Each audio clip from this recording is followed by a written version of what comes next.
Assalamu Walaikum. Hello friends, how are you? Welcome back to my another video. In this video, I am going to show you how to make a text subscript in Microsoft PowerPoint. Let's get started. At first, you have to open your PowerPoint presentation. Then we go to the home menu.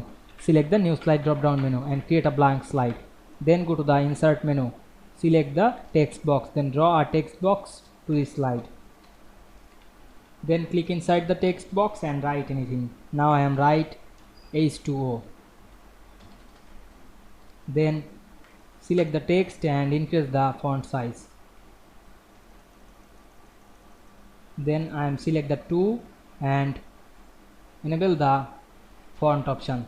Then we can see here the subscript or superscript. Now I am select the subscript and click OK.